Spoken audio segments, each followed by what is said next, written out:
Today, your life changes completely. We all live on the surface of our consciousness.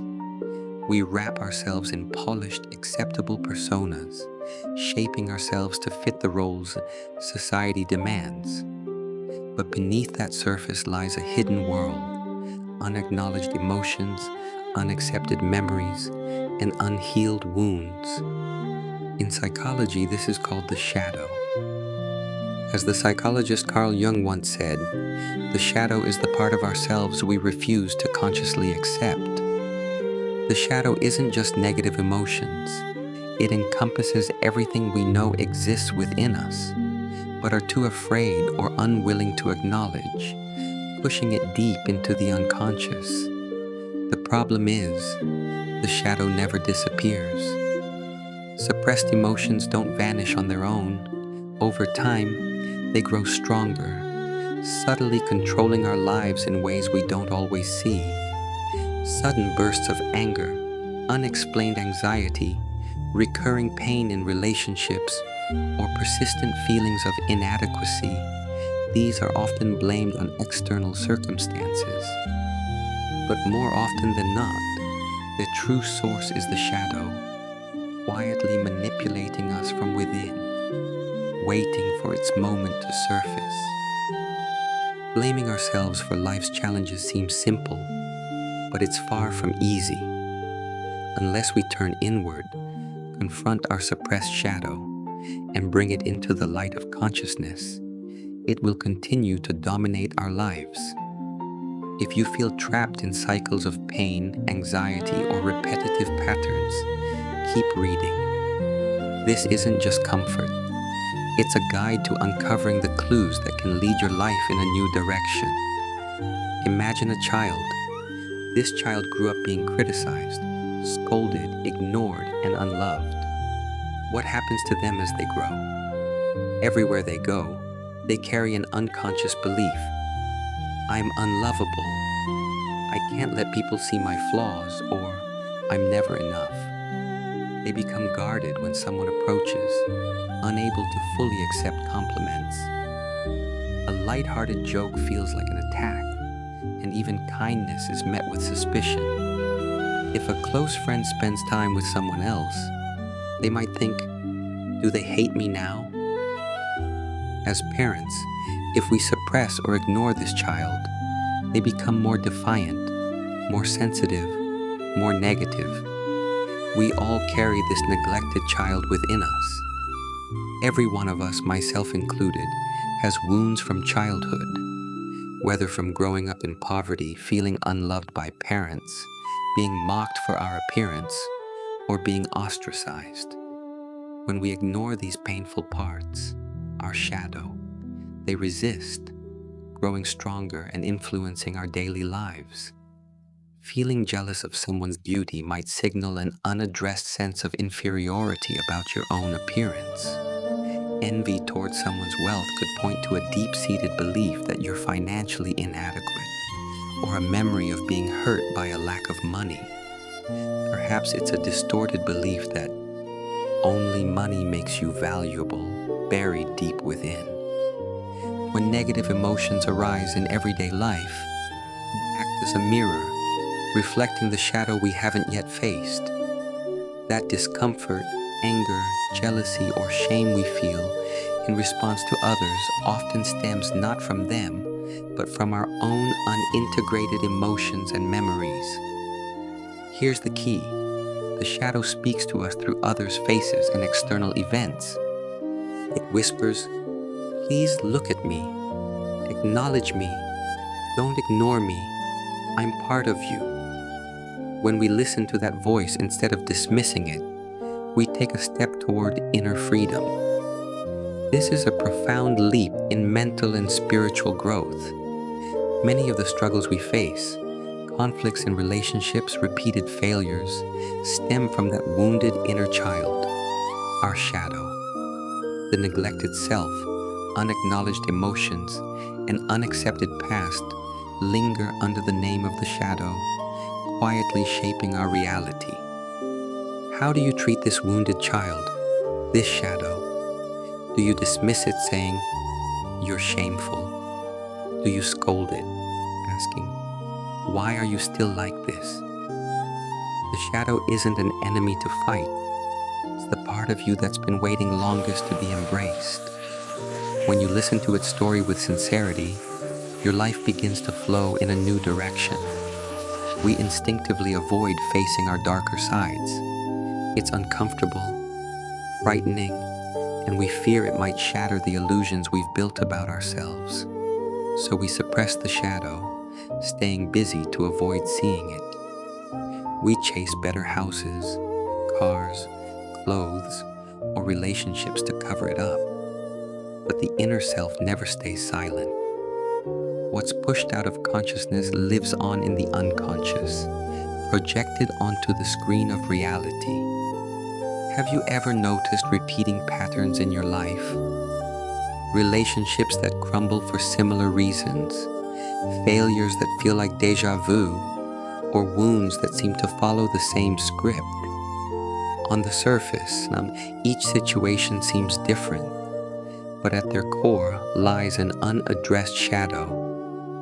Suppressed emotions don't disappear. They resurface as events in your reality. A fear of abandonment might manifest as clinginess in new relationships. Past shame might disguise itself as an obsessive need for achievement or perfectionism. What starts as a positive goal can leave you feeling drained, as if life is unraveling. This is the universe's whisper. There's a shadow you haven't faced. Life is a precise mirror. The parts of yourself you've ignored return, disguised as other people, events, or chance circumstances. The more you avoid them, the bigger the problems they create. If you want a transformed life, don't just try to change external reality.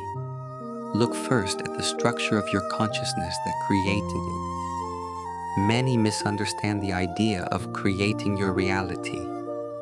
They believe positive thinking alone will change the world, but true creation begins with integrating the suppressed unconscious. As Carl Jung said, until you make the unconscious conscious, it will direct your life, and you will call it fate. If you ignore your shadow while imagining a bright future, your reality will follow the suppressed emotions tied to your past. Even if your conscious mind says, "I'm fine," life will keep presenting scenes to prove otherwise.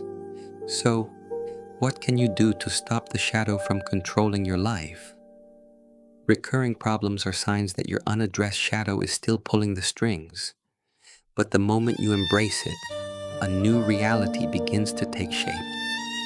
Go inward and speak to that wounded inner child, your shadow. I see the pain you've been carrying. It's okay. Don't lock the shadow in the basement of your mind. Bring it into the light of consciousness and walk with it, hand in hand. The good news? You don't need to fight, scold, or resist it. Simply recognizing this shadow is part of me strips it of its power. It's like shining a light on a shadow in the dark. It fades. This process may feel unfamiliar. Accepting and embracing something you've resisted for so long isn't easy. But once the shadow is brought to the surface, it can no longer control you unconsciously. More than that, when you accept even your darkest parts as part of yourself, you reach a state of true self-love. Someone who can love their own pain becomes a light, capable of understanding and embracing the pain of others. This is called shadow work, or self-integration. It's the difference between living as a slave to your life or as its master. Few of us were taught this in school or at home, which is why so few practice it. Those who succeed in self-integration don't hide their flaws. They acknowledge their shortcomings and build their unique story and individuality upon them. Consider two people who were both told they were ugly growing up. One buries the pain, suppressing it deep within. Controlled by their shadow, they become obsessed with appearance, sensitive to comments about looks, or quick to judge others' appearances. They blame their looks for failed relationships, unaware that their behavior is obvious to others. People sense their pain and may distance themselves, trapping them in a cycle of negative patterns.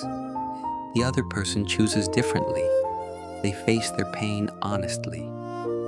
Maybe I'm not conventionally attractive, but I'm uniquely interesting. By embracing themselves, they stop hiding. They turn their flaws into humor, stories, or warmth, disarming others and radiating confidence. Their presence leaves a lasting impression. They might even become a comedian, using their transformation to uplift others. This person isn't a slave to their shadow. They wield it as a tool, becoming the master of their fate. Their story isn't defined by their wounds, but by the unique beauty they've cultivated from them. The difference isn't just about appearance, it's about facing or avoiding the shadow. Ignoring it traps you in cycles of pain, eroding your sense of self. Integrating it transforms wounds into stepping stones for growth, leading to a deeper, stronger self. Self-integration isn't about banishing weaknesses, but building your unique voice and color upon them. When you live as your true self, life reveals a profound richness. It's not forced positivity, but an integrated truth that makes reality flow effortlessly. The universe doesn't want you to shine only in your perfection. It wants you to embrace your imperfections. That's why it doesn't let you live as you please. It constructs reality to make you face what you've avoided. Whether through loss, betrayal, or failure, these events aren't punishments, but signals of the shadow you must confront. They're doors you can't pass through without facing your truth. The universe has brought this message to you. Now, you stand at a crossroads. Will you keep ignoring your shadow, staying trapped in the same patterns and blaming fate? Or will you courageously face it? True peace and freedom lie beyond that confrontation. The moment you answer that question with sincerity, your life will begin to flow in an entirely new direction.